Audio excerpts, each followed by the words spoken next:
I'm Carol Angela Davis. Thank you for joining me for your reality news check. We're going to begin, of course, as we always do, with your headlines. Today being the 25th of January, 2012. President Obama lays it down, folks, and he's not kidding. We'll tell you about it also. Oh, those Navy SEALs. Oh, my goodness gracious. They've done it again. We'll tell you about that. Plus, Newt Gingrich is still besting Mitt Romney in Florida. Newt is still surging in Florida, folks. Then another sex scandal, athletic department resignation. This time it's in Wisconsin. We'll tell you about that. Plus, Apple is one amazing company. You know what? It's nice to know that oil money can be bested. It's such a great feeling to know that. Also, Julian Asange, you know who he is. Will he be coming to a video stream on a device near you very soon? We'll tell you about his new TV show, and it's straight out of Russia. You should know that. And finally, the Zetas and the drug business in Mexico. All I can say is, oh no. Oh no, folks. Okay, let's begin. All I can say is, well, folks. President Obama, he's now on the campaign trail for the rest of this week. That, of course, is after delivering his State of the Union address. In that speech, Obama said we have two choices, folks. We can either continue as we are doing and give opportunity to a few people, or, folks, we can do what this country has been known to do for generations, and that is give everyone a chance to prosper. Here is my favorite quote from the President's State of the Union address. A quote, "Let's never forget millions of Americans who work hard and play by the rules every day deserve a government and a financial system that does the same. It's time to apply the same rules from top to bottom." Folks, get this. Are you ready for this? No bailouts, no handouts, and here's the one I love, and no cop-outs. That's right, folks. He goes on to say, "An America built to last insists on responsibility from everybody." Well, folks, you should know that the economy, he's doing a great job, folks. The economy has added nearly 3.2 million private sector jobs in the last 22 months.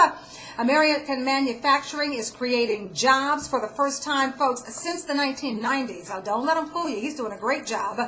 The American auto industry, as we know, is coming back, adding 100,000 jobs in the last year. And, folks, U.S. oil production, even though you know I hate the oil companies, is at the highest level in 8 years. So he's doing something right. Now, Obama says we can no longer afford to give tax incentives to companies who take the jobs overseas. Thank you. You can have you can take all the jobs overseas you want to, but you aren't getting any tax incentives for it, okay? He also wants a tax cut for American manufacturers, and the president wants millionaires to pay more taxes, including a specific proposal for millionaires to have a tax rate of 30%. Now, of course, we know now that Republican presidential candidate Mitt Romney is paying a tax rate of less than 15%, and he wants to be president. I don't think so. Meanwhile, on the campaign trail, former House Speaker Newt Gingrich, he continues to surge in Florida, folks. And here's what he says about Obama's policies. Now hear this, folks. Quote, "Our goal is in the executive orders that we sign on the first day that by the time President Obama lands in Chicago, we will have dismantled about 40% of his administration," unquote. Gingrich said that to a cheering crowd. And let me tell you, that's only about an hour flight, hour and a half max, okay? So he's going to dismantle everything. We're not going to let that happen, dude. I'm sorry. We're just not going to let that happen, okay? But get this, though, even though that's what we say, get this. According to a Quinnipiac University survey that was released today, in Florida, Romney is at 36% support. Gingrich is at 34% support. Former Senator Rick Santorum of Pennsylvania, folks, he's got 13%. And Representative Ron Paul from Texas, he's at 10%. 7% is undecided, folks. Romney's 2-point margin, he's at 36. Gingrich at 34. It is well within the margins, the sampling error of that poll. Now, apparently, the poll indicates that Romney is viewed as more likely to best handle the economy and shares the most values with voters, which in and of itself is scary, while Gingrich is seen by more of the people who were questioned by the poll as having the knowledge and the experience to be president, being a strong leader, and being best for dealing with foreign policy. Well, meanwhile, folks, while we were sitting in our little chairs watching the president give his State of the Union address, I got to tell you something. He was multitasking like a you-know-what. I mean, he was in the mix, okay? The military actually dropped into Somalia and freed 2 foreign aid workers while he was giving his speech, okay? The workers had been kidnapped by pirates in Somalia. They had been kidnapped on October 25th.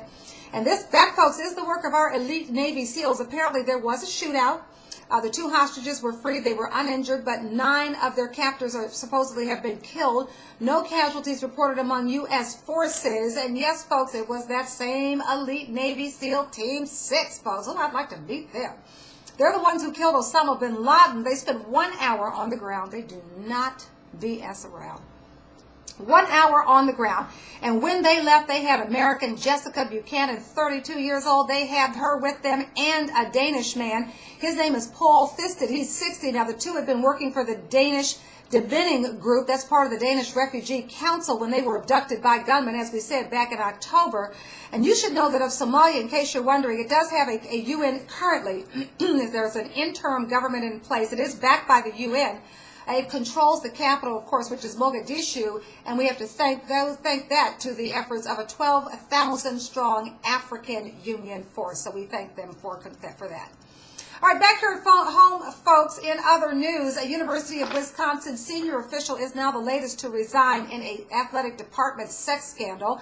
John Chatema resigned after reportedly making unwanted sexual advances to a male student employee of the school's athletic department. John, we should tell you, Chatema was a senior associate athletic director at the University of Wisconsin-Madison.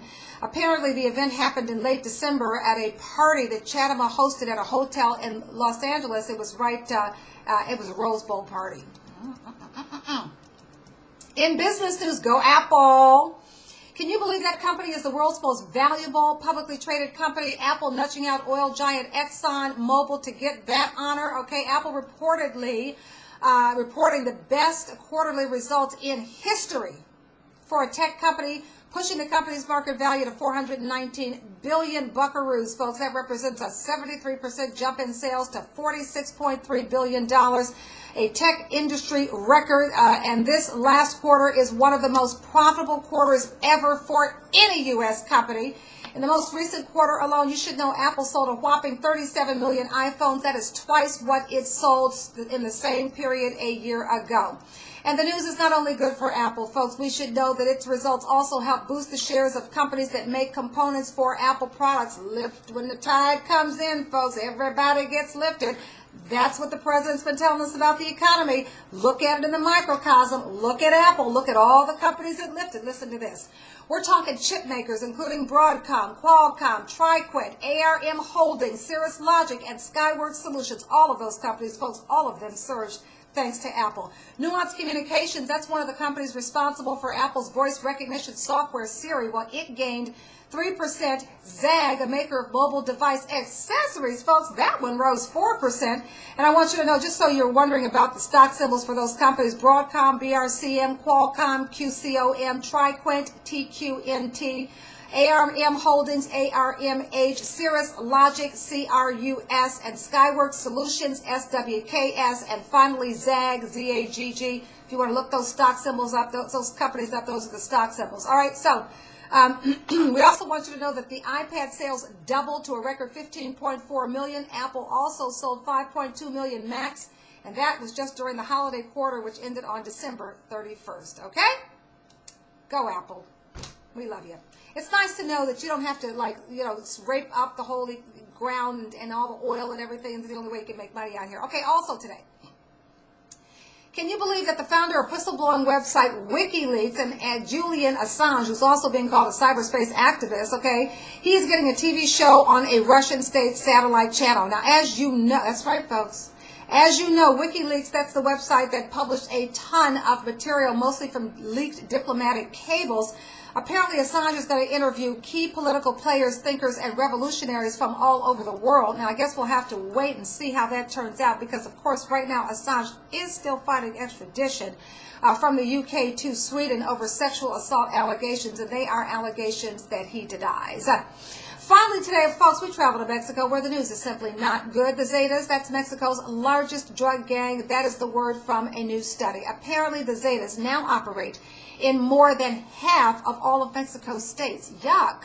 Since 2007, we want you to know that 47,500 people have died in drug-related violence in Mexico. According to this study, violence has increased in the cities of Veracruz, Monterrey, Matamoros, and Durango, while murders in Juarez have dropped, although the city still remains the most violent in Mexico.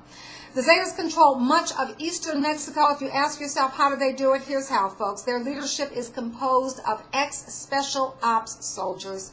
and they are willing to resort to extreme violence. The report forecasts a continued expansion of Mexico's cartels into South America. Ugh.